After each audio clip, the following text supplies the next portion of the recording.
The courthouse stood like a fortress in the center of town, its tall marble columns glistening in the late morning sun. Reporters lined the steps outside, their cameras flashing, microphones ready, hungry for headlines. Inside, the air was heavy, thick with anticipation. This was not just another trial. This was the trial one that had gripped the nation for months, one that seemed to have no clear resolution, no certain ending. The crime itself had shaken the community to its core. Whispers of it had seeped into every household, every cafe, every late-night news broadcast. Parents held their children closer. Neighbors eyed one another with suspicion, and even those who claimed indifference followed every twist and turn of the proceedings. The case was dark, filled with details so unsettling that many wished to turn away, yet curiosity and the hope for justice kept them watching. On this particular morning, the wooden pews of the courtroom were filled to capacity.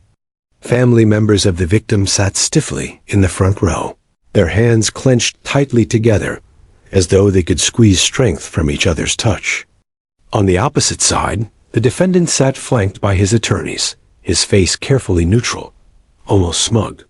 He had worn the same expression for weeks, as if convinced that the justice system would fail, that he would walk free, no matter the evidence against him. The defense team had worked tirelessly, attacking every piece of evidence presented by the prosecution. They questioned witnesses until their voices cracked, poked holes in the smallest inconsistencies, and painted the accused as a victim of misunderstanding. And for a time, it had seemed they might succeed.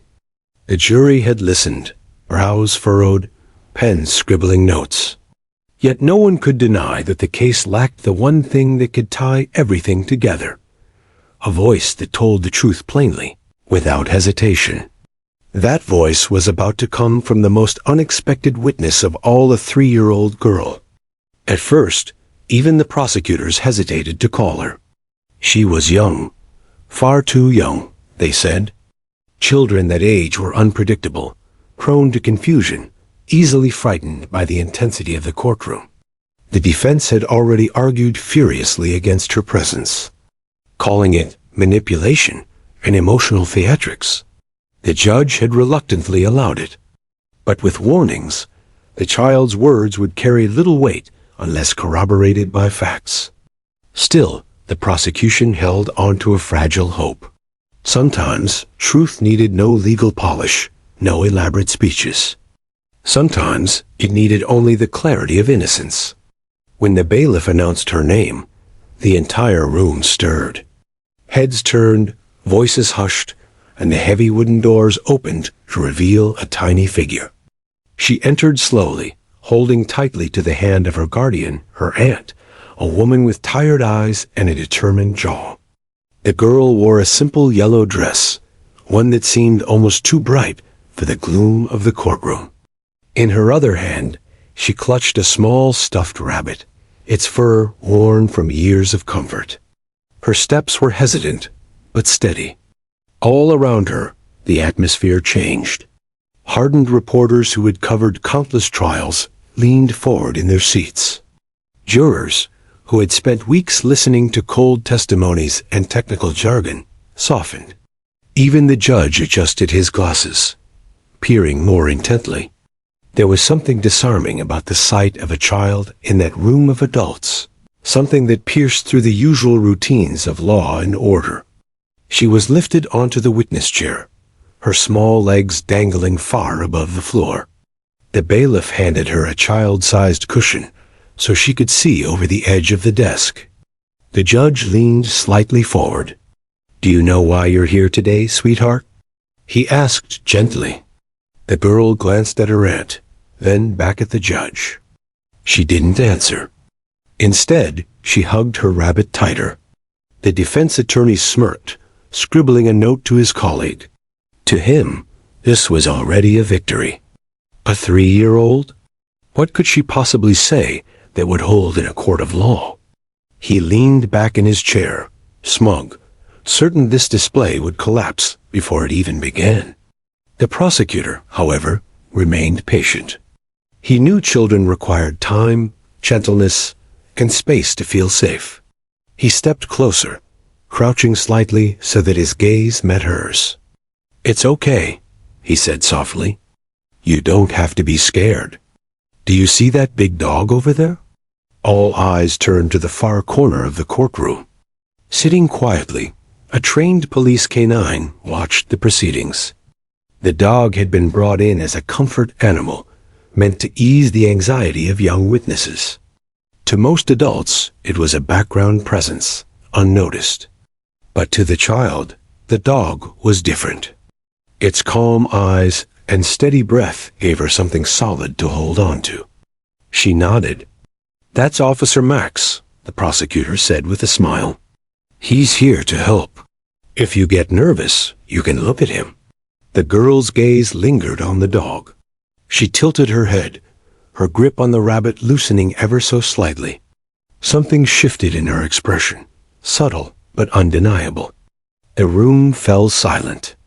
The defense whispered, "This is ridiculous. She's looking at a dog. Is this what the state is relying on?" Laughter rippled softly from their table. But the jurors weren't laughing. They were watching. They had been watching the girl since she entered. And they felt something different await. A possibility that what came next might matter more than all the charts, documents, and testimonies they had endured. The judge cleared his throat. "Proceed." The prosecutor nodded, ready to begin, but before he could, the child surprised them all. She lifted her small hand, shaky but deliberate, and pointed. Not at the prosecutor, not at the judge, not at her aunt. Her tiny fingers stretched toward the dog. The room stilled, breaths held. What did it mean? Was it fear? Curiosity? Recognition? The prosecutor froze mid-sentence, waiting. The defense leaned forward now, no longer smirking. The judge tilted his head. Even the reporters sat in stunned silence, pens hovering but unmoving. The little girl's lips parted, as if a thought were forming, but not yet ready to emerge. She lowered her hand, hugging the rabbit again, retreating into silence. Whispers erupted in the gallery. The judge struck his gavel once, restoring order. Everyone in that room, from the jurors to the attorneys to the family members, clutching tissues in the front row, felt the tension tighten like a rope around their throats. The girl had not spoken yet, but somehow, in that small gesture, she had shifted the balance of the room. She had taken command of the moment without realizing it. And as she sat there, quiet but observant, everyone knew whatever words came next would decide everything. The silence in the courtroom stretched on, heavy and unbroken, as the 3-year-old girl sat in the witness chair. Her tiny legs dangled, swinging nervously back and forth, her shoes knocking gently against the wooden frame beneath her. She gripped the stuffed rabbit tighter, its worn ears pressed against her cheek like a shield. To most in the room, she seemed like a child out of place, far too young, far too fragile, to be thrust into this arena of law and accusation. The defense attorney leaned back in his chair, shaking his head, whispering to his co-counsel with a smirk. "This is a joke," he muttered, just loud enough for nearby jurors to hear. "A baby on the stand. They've run out of evidence." The words reached the ears of at least one juror, who frowned slightly. But another juror's lips twitched, almost agreeing. It was a gamble, bringing her in. Everyone knew it. The prosecutor stood just a few feet away, patient, his hands clasped in front of him. He resisted the urge to fill the silence with questions. Instead, he waited. With children, rushing never worked. The girl's aunt, seated just off to the side, gave a gentle nod of encouragement, though her face betrayed worry. She had begged the prosecutors not to put her niece through this. "She's too young," she'd argued. "She doesn't understand courtrooms, judges, or lawyers." But the child had seen something. And sometimes, Even the youngest voices could carry the sharpest truth. The judge watched from his bench, expression softening. He had presided over dozens of cases, seen hardened criminals and weeping witnesses, but rarely had he seen something like this. A child so young at the center of something so grave.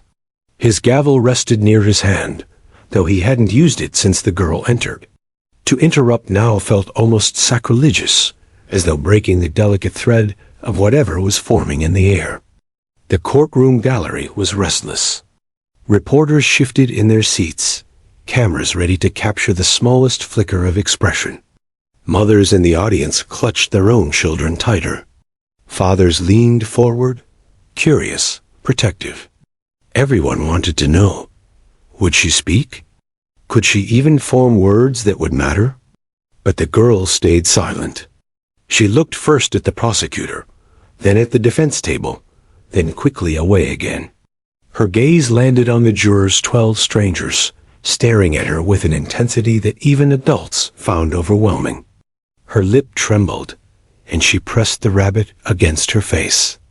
A murmur rippled through the courtroom, some pitying, others dismissive.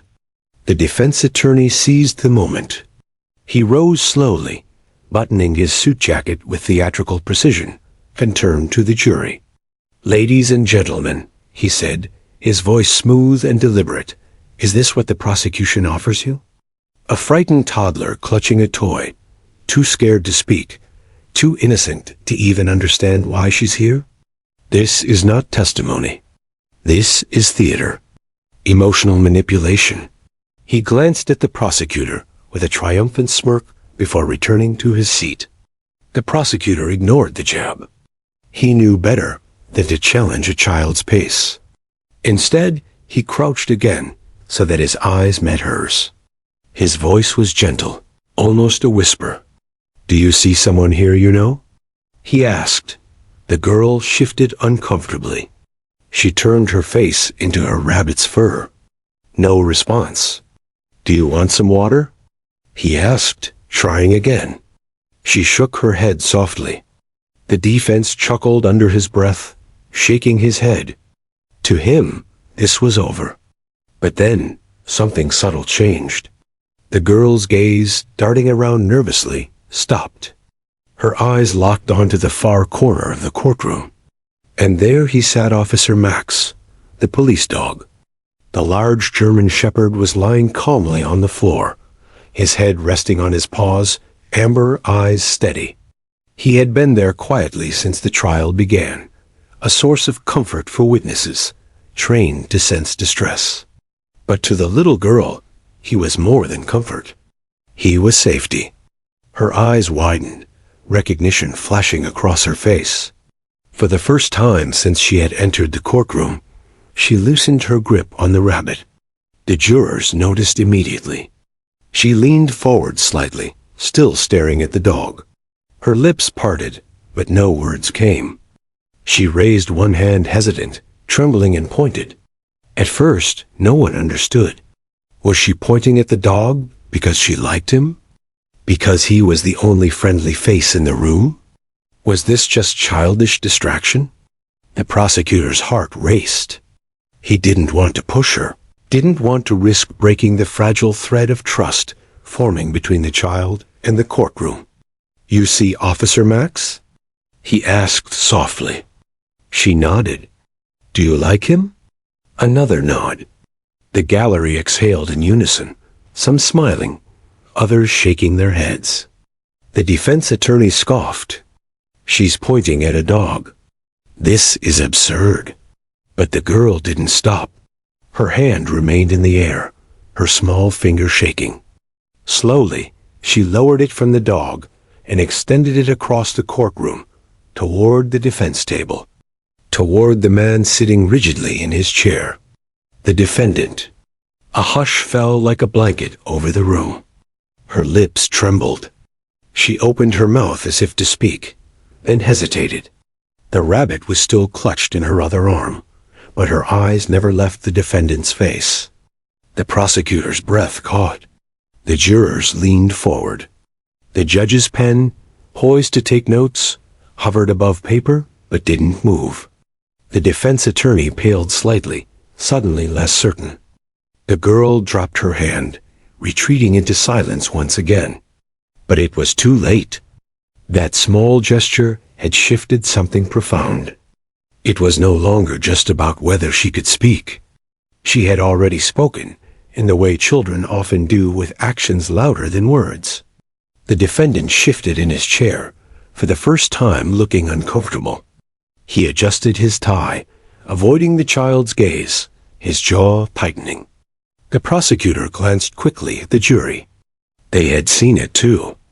The gesture, the direction of her finger, the recognition in her eyes. The gallery stirred again, whispers growing louder, until the judge struck his gavel firmly. Order in the court. The sound echoed, but the energy in the room had changed. Everyone could feel it. The child had not spoken a single word. And yet, in that silence, she had drawn a line between innocence and guilt, between comfort and fear. For the first time, the smug certainty of the defense began to waver. The girl sat quietly again, pressing her rabbit close, her eyes flicking back to Officer Max. She did not know the power of what she had just done.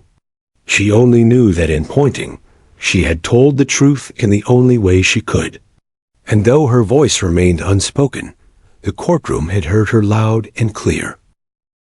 The courtroom was so silent that even the faint hum of the fluorescent lights seemed deafening. The little girl's hand had fallen back into her lap after pointing toward the defendant, but the image lingered in every mind present. Jurors shifted in their seats, glancing at one another with wide eyes. The gallery leaned forward collectively, breaths held in anticipation. The prosecutor's pulse hammered in his ears. He had seen many witnesses over his career, but never had a 3-year-old held a room like this. Her small, trembling hand had done more in seconds than hours of testimony ever could. But it wasn't enough. He needed her to speak. He crouched again, lowering himself to her level, so his voice would carry not authority, but reassurance. "Sweetheart," he said gently, "do you want to tell us something?" The girl glanced at him, then quickly away. Her eyes darted once more toward the dog Officer Max, who sat watching her with unwavering patience. She seemed to draw courage from the animal's calm presence. Her fingers loosened around the stuffed rabbit in her lap, its head lolling to one side, as though even the toy was tired of waiting. The defense attorney rose abruptly. "Objection, Your Honor," he said, his tone sharp. "This is leading the witness. She's 3 years old. She doesn't understand these questions. This is nothing more than emotional exploitation." The judge raised a hand, silencing him. His voice was measured, but firm. "Overruled. The child may answer if she chooses." All eyes returned to her.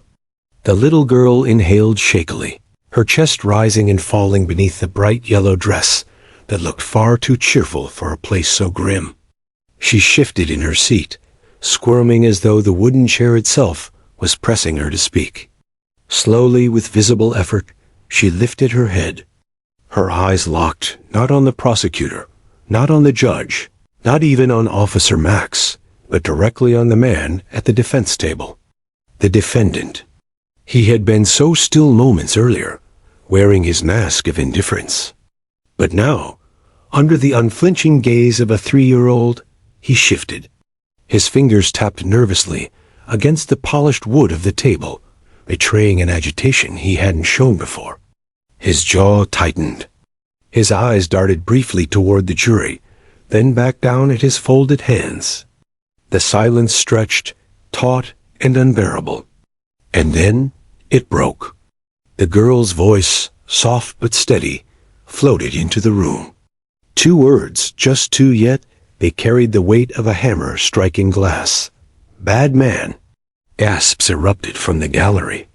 One juror's hand flew to her mouth. Another leaned back, eyes wide, scribbling furiously in his notebook. The judge's gavel came down with a crack, demanding order. But even he looked shaken. His usually impassive face betrayed a flicker of emotion. He stared at the child as though she were both fragile and formidable all at once. The defendant froze. His mask cracked. His lips twitched, his shoulders stiffened, and for a brief, damning moment, his composure faltered. The dog growled low in his throat, the sound rumbling across the courtroom like distant thunder. The handler placed a calming hand on Officer Max's back, but the dog's amber eyes never left the defendant. The defense attorney sprang to his feet. "Objection!" he shouted, voice louder than necessary, desperation leaking through the polished facade. "This is hearsay. This is meaningless. She doesn't know what she's saying. She's a toddler." But his words felt hollow. The jurors weren't looking at him. They were looking at her. The prosecutor didn't press. He didn't need to. He simply stood beside the child, silent, allowing her words to reverberate through the room. "Bad man." 2 words that cut deeper than any eloquent closing argument ever could. The girl, having spoken, seemed calmer. She hugged her rabbit again, but her eyes remained on the defendant. There was no confusion in them, no hesitation. Children her age might stumble over colors, numbers, or the names of months, but they rarely mistook faces. What she saw, she recognized. What she knew, she named. The gallery buzzed with whispers once more. Some wiped tears from their eyes. Others shook their heads in disbelief. Reporters scribbled frantically, already composing headlines that would electrify the evening news. The judge pounded his gavel again. Order. Silence returned, though this time it was charged with energy. The air seemed alive, crackling with the gravity of what had just happened. The prosecutor leaned closer once more. "Can you tell us why he's a bad man?" he asked softly, careful not to push too hard. But the girl shook her head. Her lips pressed into a line, as though her courage had been spent in those 2 words. She leaned into her rabbit, retreating back into her small world. It didn't matter. The damage was done. The jurors' faces told the story. They had heard enough. The defense attorney sat slowly, his face pale. He whispered urgently to his client, whose eyes darted nervously around the room. The smug certainty that had carried him through weeks of trial was gone. For the first time, fear cracked through. The prosecutor straightened, walking slowly back toward his table. He didn't need to gloat. The power of the moment spoke for itself. "Ladies and gentlemen of the jury," he said softly, "sometimes truth doesn't need 1,000 words. Sometimes it only needs 2. He sat down. The judge cleared his throat, visibly moved, but striving for neutrality. "We will recess for 15 minutes. He struck his gavel again. As people rose from their seats, the gallery erupted in low murmurs, voices overlapping with excitement and disbelief. She said it. She pointed right at him. "Bad man." Outside, reporters dashed to the courthouse steps, eager to broadcast what had just unfolded. Inside, jurors avoided eye contact with each other, but their expressions betrayed them. They had been touched, shaken, moved in ways they hadn't expected. And the little girl? She simply slid off her chair into her aunt's waiting arms. She smiled faintly, as though relieved. To her, it had been simple. She saw someone she remembered, and she told the truth. But to everyone else, it was astonishing. 2 words had shifted the weight of the trial. 2 words had pierced the defendant's carefully crafted shield. 2 words had taken a courtroom drowning in doubt and filled it with clarity.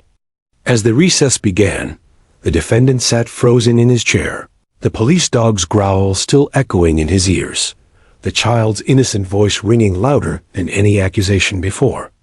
And though the trial was far from over, the tide had turned. The courtroom had changed in ways that couldn't be undone. Before the recess, It had been a place of legal maneuvering, of cold arguments and technicalities. The defense had been winning the game, bending doubt into shields for their client. But now, after 2 words from a child, the atmosphere was entirely different. Everyone felt it, the jury, the gallery, even the judge. It was as though the air itself had shifted sides. And at the center of it all sat the defendant. For weeks, he had been a statue of control. He sat tall, shoulders squared, lips curled into the faintest smirk whenever the prosecution fumbled or a witness contradicted themselves. He would whisper to his attorneys with confidence, his demeanor screaming, "You'll never touch me." But not anymore. When the courtroom returned from recess, people noticed immediately. His posture was different. He slouched ever so slightly, his arms folded tightly across his chest as if to hold himself together. His face, usually blank or smug, betrayed small twitches, a tightening of the jaw, a rapid blink, the restless tapping of fingers against his thigh. The jurors noticed. Jurors always noticed. One leaned back in his chair, arms crossed, studying the defendant with newfound suspicion. Another scribbled notes, not about the prosecution's evidence, but about the defendant's body language. The girl's words still echoed, "Bad man." The prosecutor sat silently, knowing there was no need to push. The seed had been planted. The jury had seen the child point. They had seen the defendant falter. In trials, moments mattered, moments that etched themselves into memory, replayed during deliberations. This was one of those moments. The judge called the court back into session. "We will continue." His tone was steady, but his eyes lingered on the defendant longer than before, as though even he had seen something crack. The defense attorney rose, straightening his tie, feigning control. "Your Honor," he said, his voice firm, "the so-called testimony of a toddler cannot be the cornerstone of this case. It's unreliable, inadmissible in spirit if not in law, but his words fell flat. No one was listening with the same attentiveness as before. The jurors' minds weren't on his objections. They were on the child's voice and the defendant's reaction. The prosecutor didn't object. He didn't need to. The more the defense spoke, the more desperate they sounded. And then it happened. The police dog officer Max lifted his head suddenly, ears pricking forward. He let out a low growl, not loud enough to cause chaos, but deep enough to be felt. The handler quickly hushed him, but it was too late. Every eye turned toward the defendant, who had stiffened visibly at the sound. It was as though the dog had sensed his unease, his fear. The gallery gasped softly, a ripple of whispers passing like wind through leaves. "Order," the judge barked, though his own gaze flickered with unease. The prosecutor's lips curled into the faintest smile. He hadn't orchestrated this, but it was better than any scripted moment. The dog's instinct, paired with the child's words, painted a picture that logic alone couldn't. The defendant shifted in his chair again, tugging at his collar as though the fabric were choking him. Sweat dotted his forehead. He grabbed a glass of water, his hand trembling just enough for the jury to see. For the first time in the entire trial, he looked human, not untouchable, not invincible human, flawed, breakable. The prosecutor leaned toward his co-counsel and whispered, "He's unraveling." The defense attorney noticed too. He placed a hand on his client's arm, whispering fiercely, "Hold it together. Don't let them see." But it was too late. Everyone already had. The judge motioned for the prosecutor to continue questioning. But the child had been excused after her short testimony, her aunt carrying her gently out of the courtroom. She was safe now, her part complete. Still, her absence didn't erase the echo of her words. If anything, it made them louder. The prosecutor rose, turning his attention not to another witness, but to the jury. "You saw her," he said softly. "You heard her. A child that young does not fabricate. She does not plot or scheme. She simply recognizes. The defense leapt to his feet. Objection. Closing arguments belong at the end. The judge hesitated, then sighed. Sustained. Stick to questioning. The prosecutor nodded, but the message had landed. The jurors' faces confirmed it. All the while, the defendant fidgeted. His lawyer whispered frantically, but he stared straight ahead, jaw tight, knuckles white. The gallery studied him now with suspicion. Before, they had seen him as a figure behind lawyers and legal language. Now they saw the man himself, and he looked cornered. The dog lay down again, calm, but the impression lingered. And as the day wore on, the defendant's cracks widened. During the cross-examination of another witness, he muttered something under his breath, shaking his head. A juror caught it, scribbling furiously. During a pause in testimony, he tapped his foot relentlessly, the steady beat echoing in the hushed courtroom.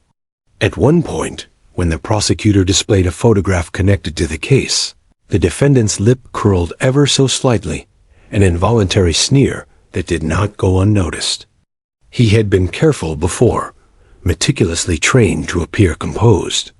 But the child's words had pierced through his armor. Bad man, the phrase hung over him like a shadow. He couldn't shake it. He couldn't smirk it away. He couldn't glare it into silence. The jurors' pens moved faster. The gallery whispered more boldly. Even the judge's glances seemed sharper, less forgiving. And through it all, the defendant felt the weight of a child's eyes, even though she was no longer in the room. When court adjourned that evening, he stood slowly, shoulders hunched, his bravado gone. His attorney guided him out quickly, shielding him from the barrage of cameras and questions waiting outside. But inside, the damage was done. The jury had seen him shaken. The gallery had seen him sweat. The police dog had growled at his presence. And the child had called him what he feared most, bad man. That night, reporters didn't just talk about the girl's testimony. They talked about the defendant's unraveling, his nervous tics, his sudden unease, the way the mask of arrogance had slipped from his face. For the first time in the long, exhausting trial, the tide had turned and everyone knew it. And as the sun set over the courthouse, one truth became clear. The defendant's greatest enemy wasn't the prosecutor, the evidence, or even the judge.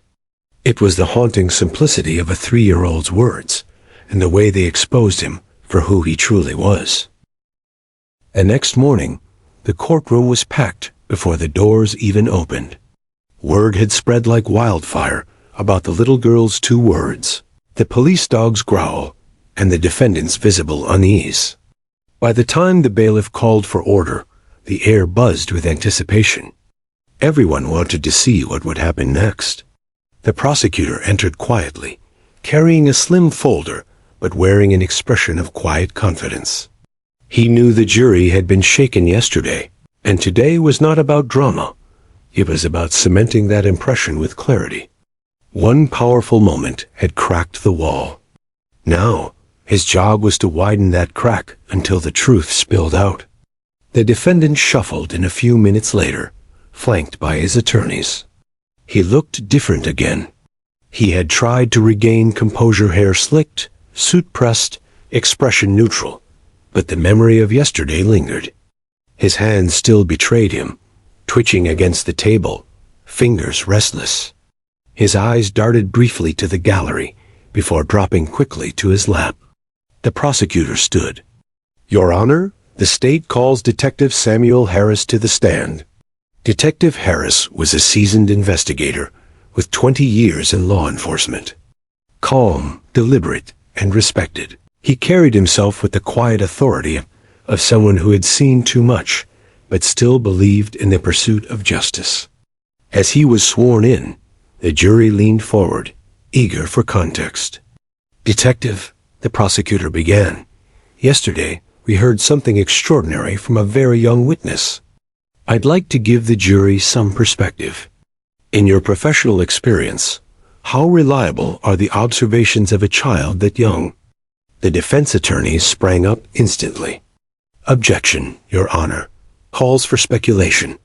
The judge tilted his head. Overruled. The detective may answer based on his expertise. Harris nodded. Children that age don't process the world like adults do. They don't invent complex lies, and they're not influenced by the same motives. What they say is often raw, unfiltered truth. They remember feelings, faces, moments. If a child points at someone or says something simple, it often comes from a very real memory. The jury scribbled notes, pens scratching like whispers. And in this case? The prosecutor asked gently. Harris shifted, his eyes firm. In this case, the child's recognition aligns with the evidence we've been gathering for months. It wasn't random. It wasn't coached. It matches details only someone who was present could know. The defense attorney shot up again. Speculation. He's trying to connect dots that aren't there. But even as he objected, jurors were nodding slowly. Harris's words carried weight, not just as opinion, but as the calm certainty of a man who'd seen truth rise from chaos before. The prosecutor walked closer to the witness stand, lowering his voice. Detective Harris, what did the little girl's words tell you? Harris leaned into the microphone. It told me we weren't wrong about who the bad man was. A murmur rippled through the gallery. The defendant shifted violently in his seat, whispering angrily to his lawyer. The prosecutor stepped back, letting the silence stretch, letting the weight of the statement settle in the jury's hearts. Then he raised a photograph. Detective, could you explain this to the court?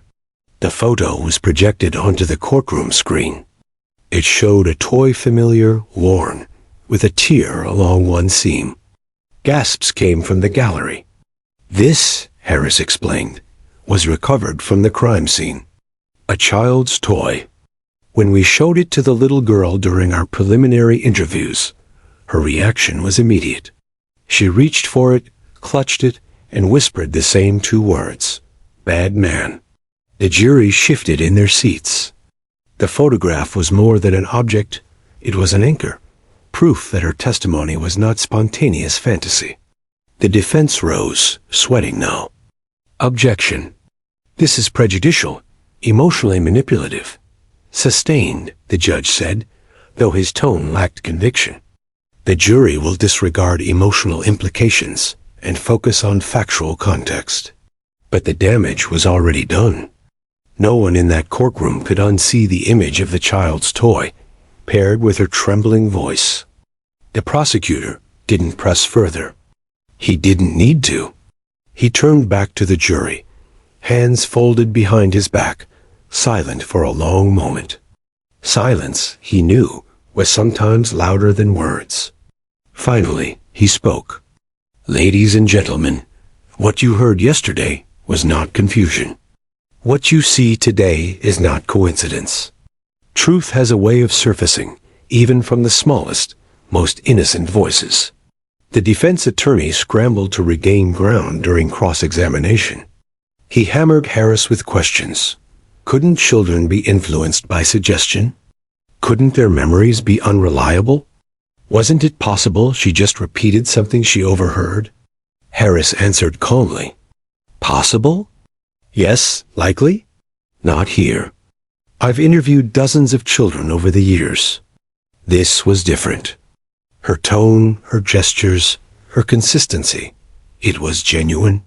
By the time Harris stepped down, the courtroom felt heavier, charged with a sense of inevitability. The jury avoided the defendant's eyes, their pens moving swiftly across notepads. The next witness, a child psychologist, only deepened the impression. At 3 years old, she explained, children are incapable of fabricating lies with consistency. Their truth is raw. If she pointed and spoke, it came from recognition, not invention. The defense grew more agitated. Their objections were sharper, their tones louder. But the louder they grew, the weaker they seemed. The jury noticed. Meanwhile, the defendant himself sat like a man drowning. Sweat pooled along his hairline. He clenched his fists until his knuckles whitened. Every mention of the girl seemed to shrink him further into his chair. The confidence that once radiated from him was gone, replaced by something darker fear. By afternoon, the gallery buzzed with quiet conversations during breaks. "Did you see his face?" Someone whispered. "He looked guilty the whole time." Another replied, "That little girl. She cracked this case wide open." Reporters outside filed stories that spread across the city by evening. Headlines blared. Toddler's testimony turns trial upside down. Photos of Officer Max, the police dog, circulated alongside images of the detective on the stand. The community was transfixed. Back in the courtroom, the prosecutor gave the jury one final image to carry with them into the night. The child's small hand pointing, her voice clear, her meaning undeniable. "The truth," he said softly, "is sometimes spoken by those least expected to speak it. And when it is, we cannot ignore it." When court adjourned, the defendant rushed out, flanked by attorneys, but not fast enough to escape the glares of the crowd. People leaned forward from the benches, eyes sharp, voices hushed. For the first time, he wasn't just the accused man sitting behind a table. He was, in their eyes, exactly what the child had named him. The tide had shifted fully now. Evidence and testimony had their place, but the story had taken hold. A child's voice had pierced through layers of lies, and the truth was beginning to take shape, unavoidable, undeniable. And as the courthouse emptied, the jurors carried that truth home with them, etched in memory, uncheckable. The unveiling had begun. The courthouse was quieter than usual that morning. Not in numbers, if anything. More people crowded the benches than ever, but in spirit. There was a kind of reverent silence, the sort that fell over a church before a sermon. Everyone knew they were witnessing something beyond a typical trial. The little girl's 2 words had lit a fire. Detective Harris's testimony had fanned it into an inferno. And now, as the trial pushed forward, the emotional weight pressed down on everyone like a storm cloud that refused to pass. The jurors walked in solemnly, their notepads clutched to their chests. They avoided looking at the defendant. Some glanced briefly at the gallery, where family members of both the accused and the victim sat. One juror, a woman in her 50s, wiped her eyes discreetly before sitting down. She hadn't cried yesterday, but something about the photographs of the child's toy had followed her home, invading her dreams. The prosecutor sensed it. He adjusted his strategy accordingly. This wasn't just about facts anymore. It was about heart. When court resumed, the judge's voice carried a softer edge than usual. "We will proceed," he said, but even he couldn't mask the heaviness in his tone. He had presided over countless trials, but rarely did he feel the walls of the courtroom pulsing with this much emotion. Judges were meant to be stone, but even stone could feel the weight of innocence and loss. The defense tried to rally. The lead attorney stood tall, chin lifted, voice crisp. "Ladies and gentlemen, emotion is not evidence. Sympathy is not proof. We must not confuse sentiment with truth." His words echoed logically enough, but the timing was off. The jury's faces were tight, unreadable but distant. It was as if his words bounced off an invisible wall, built overnight, the wall of a child's honesty. Meanwhile, in the gallery, quiet tears dotted faces. The girl herself was not present today. Her guardian had taken her home after her testimony, away from the chaos and flashing cameras outside, but her absence somehow made her presence stronger. People whispered about her like a ghost haunting the courtroom. "She's only 3. She's so brave." Imagine being that small and carrying so much truth. Even Officer Max, the police dog, added to the emotional landscape. He sat calmly beside his handler, his golden coat gleaming in the light, his eyes sharp yet gentle. Children in the gallery looked at him with admiration. Adults saw him as a symbol of loyalty and justice.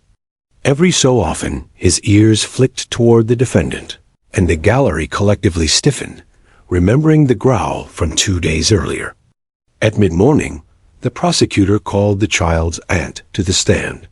She walked slowly, shoulders squared, but face strained with worry. When she placed her hand on the Bible to swear in, her voice cracked. The prosecutor asked softly, "Can you tell the jury what life has been like for your niece since that night?" The woman swallowed hard, her eyes misting. "She doesn't sleep well. She wakes up crying, sometimes pointing in the dark. She doesn't have the words to explain, but she remembers. She remembers more than any child should." A hush fell. Jurors shifted uncomfortably in their seats. One man pressed his lips together tightly, his pen unmoving for the first time that day. And when she saw the police dog in this courtroom, the prosecutor continued, "What did she say?" The aunt's voice trembled. She looked right at him. Then she looked at the man sitting over there. She gestured at the defendant, who froze in his chair, and she whispered, "Bad man." The words hung in the air again, sharp and undeniable. A collective breath escaped the gallery, as if they'd all been holding it. The defense objected quickly, rising to his feet. "This is hearsay. The witness is repeating the words of someone else." The judge sighed. Sustained. The jury will disregard the repetition. But his own eyes betrayed the struggle. How could anyone disregard what was already carved into their minds? The aunt left the stand in tears, covering her mouth with a trembling hand. The gallery sniffled quietly, and even the bailiff, who had stood like stone all week, shifted uncomfortably, his jaw tight. By afternoon, the trial itself seemed to blur on the emotional storm. Every piece of evidence, every witness, every objection, filtered through the echo of that child's voice. The community outside the courthouse was equally affected. Television trucks lined the streets, their antennas reaching skyward. Reporters' voices carried across live feeds. A 3-year-old girl's simple testimony has shaken this trial to its core. Crowds gathered on the courthouse steps, some holding signs that read "Justice for the Innocent" and "Believe the Children." Mothers clutched their toddlers more tightly. Fathers muttered angrily about monsters hiding behind human faces. Inside, the jury continued to absorb the human side of the case. A psychologist returned to the stand, explaining the scars trauma leaves on children. She spoke not in clinical jargon, but in tender, heartbreaking language. Every time she wakes crying, every time she avoids strangers, every time she clings to her guardian, it is her small way of saying, "I remember what happened. I remember who hurt me." The courtroom fell utterly silent. No pen scratched. No breath seemed drawn. The defendant sat rigid, eyes fixed on the table, his jaw clenched. The prosecutor let the silence linger, then turned gently to the jury. "This is not just a case. This is a child's life. This is a community's trust. This is truth begging to be heard." The defense tried again during cross, but even his voice cracked slightly. He asked the psychologist if children could be confused, if memories could blur. She admitted they could, but then added, "Confusion is different from conviction." This child did not hesitate. She did not search for words. She knew. And when she said it, she carried the certainty of a child's unshakable memory. The gallery erupted into soft murmurs, and the judge was forced to call for order. But everyone knew the defense's blade was dulling, while the prosecution's voice cut sharper with every witness. By the end of the day, the emotional toll was visible on every face. Jurors left the courtroom pale and weary, as though carrying more than just notes home with them. Reporters shouted questions into the air, chasing sound bites of grief and determination. Family members hugged one another tightly on the courthouse steps. And somewhere, in a quiet home away from the cameras, the 3-year-old girl slept with her stuffed toy clutched against her chest, unaware that her 2 tiny words had become the cornerstone of a case shaking the entire community. The emotional impact was no longer confined to the courtroom. It had spilled outward into the city, into homes, into conversations at dinner tables and workplaces. People spoke of her like a symbol, like proof that innocence still had the power to topple lies. And as the trial edged closer to its climax, one truth had become clear. This wasn't just a fight for justice. It was a fight for belief in the smallest voices, the ones too often dismissed. The little girl had spoken. The world was listening. The 7th day of testimony felt different the moment the courtroom doors opened. The trial had dragged on for weeks, filled with technical evidence and long cross-examinations, but now the finish line was in sight. Everyone could feel it, the tightening coil of anticipation, the hush of finality in the air. The jury filed in, notepads bulging with scribbles, faces worn from the weight of responsibility. They had heard every detail, every expert, every objection. Yet one phrase still lingered more loudly than all the rest. Bad man. 2 words had come to define the trial. 2 words that no amount of legal argument could erase. The defendant looked worse than ever. His hair was unkempt, his jaw shadowed with stubble. He sat slouched at the defense table, eyes hollow. The mask of arrogance that once carried him had been stripped away, leaving only unease. Even his attorney's whispered reassurances seemed to bounce off him like raindrops against stone. When the judge entered and called for order, the courtroom leaned forward as one. It was time for the final act. Ladies and gentlemen of the jury, the prosecutor began, walking slowly before them. You have heard a great deal these past weeks. Evidence, witnesses, expert opinions. But sometimes truth is not complicated. Sometimes it is spoken in the simplest terms possible. He paused, letting the silence settle. Then he raised his hand, mimicking the small gesture everyone remembered. A child raised her finger. She said 2 words. And in that moment, she told you everything you needed to know. The jurors' eyes locked on him. They could see the scene in their minds again, the small girl, the trembling hand, the dog at her side, the voice so innocent yet so certain. The defense attorney shot up. Objection. Counsel is appealing to emotion again. The judge glanced down. This is closing argument. Overruled, proceed. The prosecutor nodded, his voice steady but full of quiet passion. This case is not about imagination or invention. It's about recognition. A 3-year-old child cannot craft lies. She cannot manipulate a jury. What she can do is remember. And what she remembered is clear. Who hurt her? Who frightened her? Who deserves to be held accountable? He walked to the evidence table, lifting the photograph of the child's toy. You saw this. You heard her aunt speak of her nightmares, her tears. You listened as experts told you that children her age cannot fabricate with conviction. And then you saw him. He turned, pointing directly at the defendant. You saw how he reacted. You saw him sweat. You saw him break. The defendant flinched at the finger pointed his way, his face tightening. The jurors caught it. This man, the prosecutor continued, his voice rising, was only ever confident when he thought no one could stand against him. But innocence stood up. Innocence pointed. Innocence spoke. And innocence revealed the truth. He stopped walking, folding his hands before him. Justice is not complicated. It does not always come from thick files or clever arguments. Sometimes it comes from the smallest voices, the ones we least expect. And when those voices speak, it is our duty to listen. The prosecutor returned to his seat, leaving a silence so heavy it pressed on every chest in the room.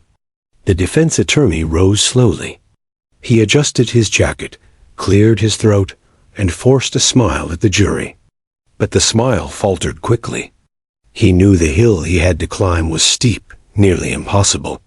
"Ladies and gentlemen," he began, pacing in front of them, "you must not confuse sympathy with proof. The law is clear, emotion cannot convict. Children, while innocent, are impressionable. Memories blur. Words are repeated.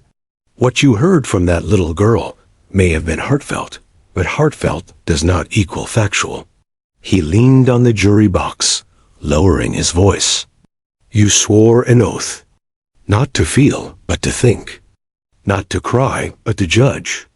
If you let your heart lead instead of your mind, then you are not upholding justice. You are bending the sentiment." For a moment, his logic held the air. Some jurors nodded faintly, heads scratching. But then the prosecutor's words echoed again in their heads. "A child cannot fabricate with conviction." The defense pressed harder. "The prosecution has not given you physical proof tying my client to this crime beyond a reasonable doubt. They have given you a toy, a dog, and the words of a toddler. If that is all it takes to condemn a man in America, then none of us are safe." He turned dramatically, gesturing toward his client. "Look at him. He sits here presumed innocent, because that is his right. Do not let that presumption be destroyed by sentimentality. Demand more. Demand real evidence." He ended firmly. "If you doubt even a shred your duty is clear. You must acquit." He sat, his chest heaving slightly. His client whispered frantically in his ear, but the attorney's face revealed his own doubt. A judge gave final instructions, his voice careful and stern. "Members of the jury, you are to deliberate based only on the evidence presented and the law as I have explained it. You must not let emotion cloud your duty. You must weigh the testimony, the exhibits, and the credibility of each witness. Your verdict must be unanimous." The bailiff was called to escort the jurors to the deliberation room. One by one, they filed out, carrying their notes, their memories, and the heavy responsibility of justice. The gallery exhaled collectively, as if the room itself had been holding its breath. Family members clutched each other, tears streaking faces. Reporters scribbled frantically, whispering predictions into microphones. The defendant slumped forward, his head in his hands. His attorney patted his back, but the gesture was hollow. Across the aisle, the prosecutor leaned back, his eyes closed briefly. He knew it was out of his hands now. In the deliberation room, 12 jurors sat around a table, the weight of the case settling over them like a stone. They spread their notes, exchanged glances, and sat in silence for several minutes. No one wanted to be the first to speak. Finally, the foreperson, a tall man with a serious face, cleared his throat. "We all know what we saw. We all know what we heard. The question is, do we believe her?" There was a pause. Then the older woman who had cried earlier nodded firmly. "I do," without hesitation. One by one, heads turned, weighing doubts, weighing memories. The child's voice echoed in each of them. "Bad man." The deliberations had begun, and though the world outside waited with bated breath, the verdict, justice itself, lay in the hands of 12 ordinary people wrestling with extraordinary truth. The courthouse clock ticked steadily, its rhythm echoing in the silence that had fallen over the room. Hours had passed since the jury retreated to deliberate. The gallery remained packed, people sitting stiffly in the wooden benches, afraid to leave, afraid to miss the moment. Outside, the courthouse steps were alive, with reporters broadcasting every update, their voices carried through radios, televisions, and live streams across the country. The defendant sat hunched over, his face pale, his hands clasped tightly as if in prayer. His attorney whispered occasionally, trying to soothe him, but even the defense team carried the heavy air of dread. Across the aisle, the prosecutor sat calm, hands folded on the table, but his eyes betrayed his own anticipation. He had done all he could. Now it was in the jury's hands. At last, the bailiff stepped in. "All rise," he announced. Every head snapped toward the doors as the jurors filed back in. Their faces were solemn, drained, and unreadable. The foreperson clutched a folded piece of paper, the weight of 12 minds pressed into a single sheet. The room buzzed with quiet whispers, quickly hushed by the gavel. The judge's voice carried through the courtroom like a bell. "Members of the jury, have you reached a unanimous verdict?" The foreperson stood. "We have, Your Honor." "Please hand the verdict to the bailiff." The paper was passed forward. The judge unfolded it slowly, his eyes scanning the words before nodding gravely. He handed it back. "Will the defendant please rise?" The defendant staggered to his feet, his legs trembling beneath him. His attorney rose as well, his face grim. The prosecutor leaned back, inhaling deeply. The gallery leaned forward, breaths held, hearts pounding. The foreperson cleared his throat, his voice steady but heavy. "In the matter of the People versus," he named the defendant, "on the charge of aggravated assault, we, the jury, find the defendant guilty." The word rang through the courtroom like a thunderclap. Gasps erupted from the gallery. Some sobbed openly, tears streaming down faces. Others whispered prayers of gratitude. The prosecutor closed his eyes, exhaling slowly, while the defense attorney slumped slightly, his hand falling to his side. The defendant, once so smug, collapsed back into his chair. His face was ashen, his jaw slack. He stared ahead as though the world had turned upside down. The gavel banged for order, but the energy could not be contained. The foreperson continued, reading the remaining charges. On the charge of endangerment, guilty. On the charge of intimidation, guilty. Each word struck like a hammer, nailing the coffin shut. By the time the final guilty was read, the gallery had erupted again, weeping, clapping. Some, even standing before the judge, ordered them back down. Reporters scribbled furiously. Cameras clicked. The entire country would soon know that justice had been served. But then, something astonishing happened. In the back of the courtroom, just as order was being restored, a small sound cut through the noise. A child's giggle. Heads turned. The 3-year-old girl, brought in quietly by her aunt for the verdict, sat clutching her stuffed toy, her tiny feet swinging from the bench. She had no grasp of the gravity of what had just happened, no concept of verdicts or justice or prison sentences. But she clapped her hands, her innocent laughter filling the room. And for a moment, the heaviness broke. Tears turned to smiles. Sobs gave way to soft chuckles. Even the judge's stern expression softened as he glanced toward the child who had, unknowingly, altered the course of the entire trial. The prosecutor looked at her too, his throat tightening. She had been the smallest voice in the room, but also the loudest. She had pointed. She had spoken. She had reminded them all that truth doesn't need eloquence. It only needs courage. The police dog, Officer Max, lifted his head, tail thumping softly against the floor. The handler gave a small tug on his leash, but the message was clear. Even the dog seemed to sense that justice had been done. The judge turned back to the jury. "On behalf of the court, I thank you for your service. You are dismissed with the gratitude of this court and this community." The jurors nodded, many with tears in their eyes, before filing out quietly. The gavel struck one final time. Court is adjourned. The gallery rose in waves. Family members embraced each other tightly, sobbing into shoulders. Reporters rushed outside to deliver the breaking news, their voices trembling with the weight of the story. The defendant was led away in handcuffs, his once defiant stride reduced to a shuffle. Cameras flashed as deputies escorted him through a side door, his face pale and defeated. He glanced back once, but quickly dropped his gaze. His reign of control was over.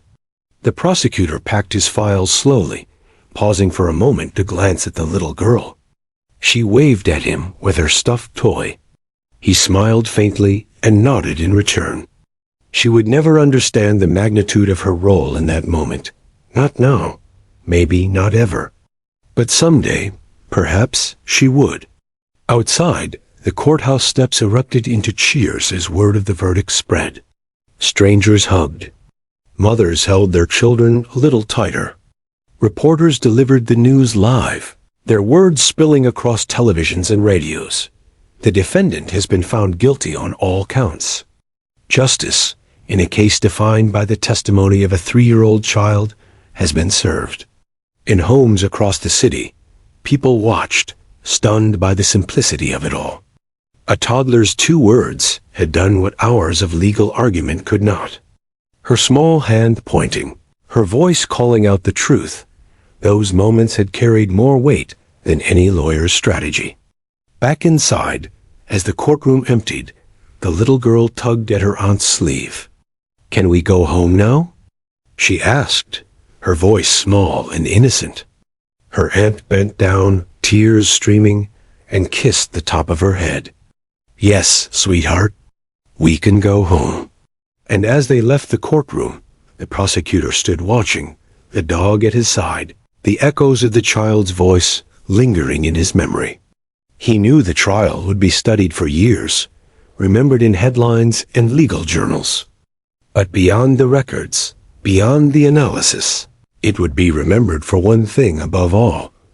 The day a 3-year-old girl pointed at a police dog, uttered 2 simple words, and changed everything. The astonishing ending was not just the verdict. It was the reminder that truth doesn't need to be loud to be heard. Sometimes it only needs to be whispered by the bravest among us, the ones with nothing but innocence in their hearts.